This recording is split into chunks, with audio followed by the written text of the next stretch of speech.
CoffeeZilla YouTube's crypto investigator has taken on one of the biggest names in content creation, MrBeast. And if the rumors are even half true, things are about to get real messy. In this video, we're diving into all the wild allegations, CoffeeZilla's digging process, and what this could mean for MrBeast's reputation. But trust me, it only gets crazier from here. All right, so first up, MrBeast. If you've been on the internet for more than 2 seconds, you know this guy. He's famous for insane challenges, giving away millions, planting trees, and cleaning oceans, and being the most subscribed YouTuber on the planet. Dubbed the charity guy and basically YouTube's Santa, he's built massive influence. But lately, he's caught in some drama, with allegations of shady crypto deals, mistreating show contestants, and even selling moldy snacks with his 2 friends that are totally his friends and have amazing chemistry with him. Thanks for joining me, guys. Let's go. Yeah, well... Oh, pleasure. Yeah. His squeaky clean image is taking a hit, and fans are starting to wonder what's really going on. However, someone has now decided to look into it. CoffeeZilla, YouTube's own Sherlock Holmes, who is known for exposing influencers and sketchy schemes. He's busted big scandals like the Save the Kids Pump and Dump and Logan Paul's Crypto Zoo mess. His latest video, Investigating MrBeast, digs deep into MrBeast's business, raising some serious questions. And CoffeeZilla is not just causing drama, he's got proof. If he's going after MrBeast, you know it's serious. So get ready, because these allegations, they're pretty crazy. CoffeeZilla's video on MrBeast is basically a laundry list of allegations about crypto schemes and cashing in on fans without them even knowing. So what's the scoop? First up, there's alleged insider trading, meaning MrBeast may have had some secret info about these crypto coins before anyone else did, letting him buy low, hype them up, and then sell high for a big profit. What MrBeast did, what his team did, is shady. Next, there's unethical promotion of these projects, which is kind of like advertising something sketchy to fans without them realizing he's making money off it. We're going to start with the major allegations against MrBeast and build on those. They come from 2 sources. Firstly, an investigation by Soma XPT, which claims MrBeast made $10 million by backing low-cap crypto tokens, which are down 90%. And the second investigation comes from a group of 5 people who investigated MrBeast and found $23 million in profits from, quote, scams, shady deals, and his network. And then there's the big one, profiting from token sales while fans and investors get left with the bad end of the deal. However, the details of this are way worse. Let's talk specifics. First is Super Token. Starting with Super. This is the project MrBeast is alleged to have made the most amount of money on, over $10 million based on a pre-sale of $100,000. As for evidence, we have leaked screenshots showing MrBeast telling Super's founder that he can do $100K. Then we have a wallet that both investigations trace to MrBeast, sending $100K to the pre-sale wallet. And then we have the same wallets getting millions of these Super tokens in a period of unlocks, which were almost all sold aggressively. So CoffeeZilla claims MrBeast got in on this token early, buying it before it even launched to the public. Then he supposedly tweeted about it, which is like giving it a thumbs up that made everyone want to buy in too. The founder, Leo Trades, had tweeted, "There's a gem sitting there on the market at eye-watering prices set to explode during the DeFi Summer 2.0. MrBeast's response, Super? But what he doesn't say is that he'd already purchased a huge stake in Super at this point, and on the day that he's tweeting, he was selling tokens, allegedly. Not only that, he had been selling tokens and continued to sell tokens. In the 72 hours after the May 12th tweet, MrBeast sold about $200,000 worth of these tokens. And remember the context. He's responding to the founder of the coin discussing a gem at eye-watering prices that's going to explode during the summer. And MrBeast's response is the coin he's selling. So publicly, it's signaling, hey, Super is this undervalued coin, and privately, MrBeast allegedly sold. But here's the kicker. While fans were buying, MrBeast's fund may have already been selling, making a nice profit as the price went up. Not exactly a feel-good story. Then we've got Ethernity Chain, ERN. This one's a bit of a mess. MrBeast was part of a big charity NFT auction to support ocean cleanup, and his name was everywhere on their site. On their investors and partners page, you might be asking, well, which is it? Is he an investor or a partner? And the answer is both. He got into the pre-sale, and the EARN team also claims that he partnered with him for an NFT drop. Supposedly, it was a charity drop and a normal NFT drop.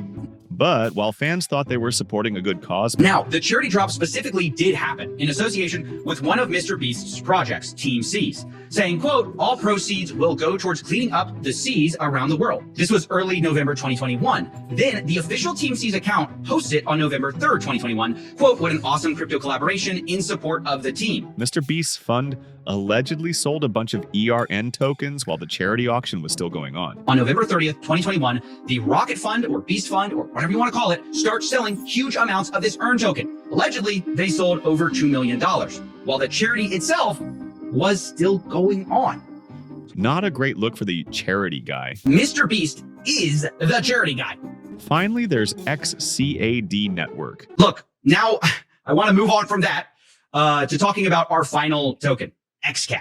This is a token you may remember from our investigation into Mr. Beast's business partner, KSI. Fans thought Mr. Beast would hold on to these tokens long term. You can see this in the Telegram chat. It became so common that in the XCAD community, one of the admins says, "Here we go again," another community member asking if there's any possibility of a Mr. Beast KSI token.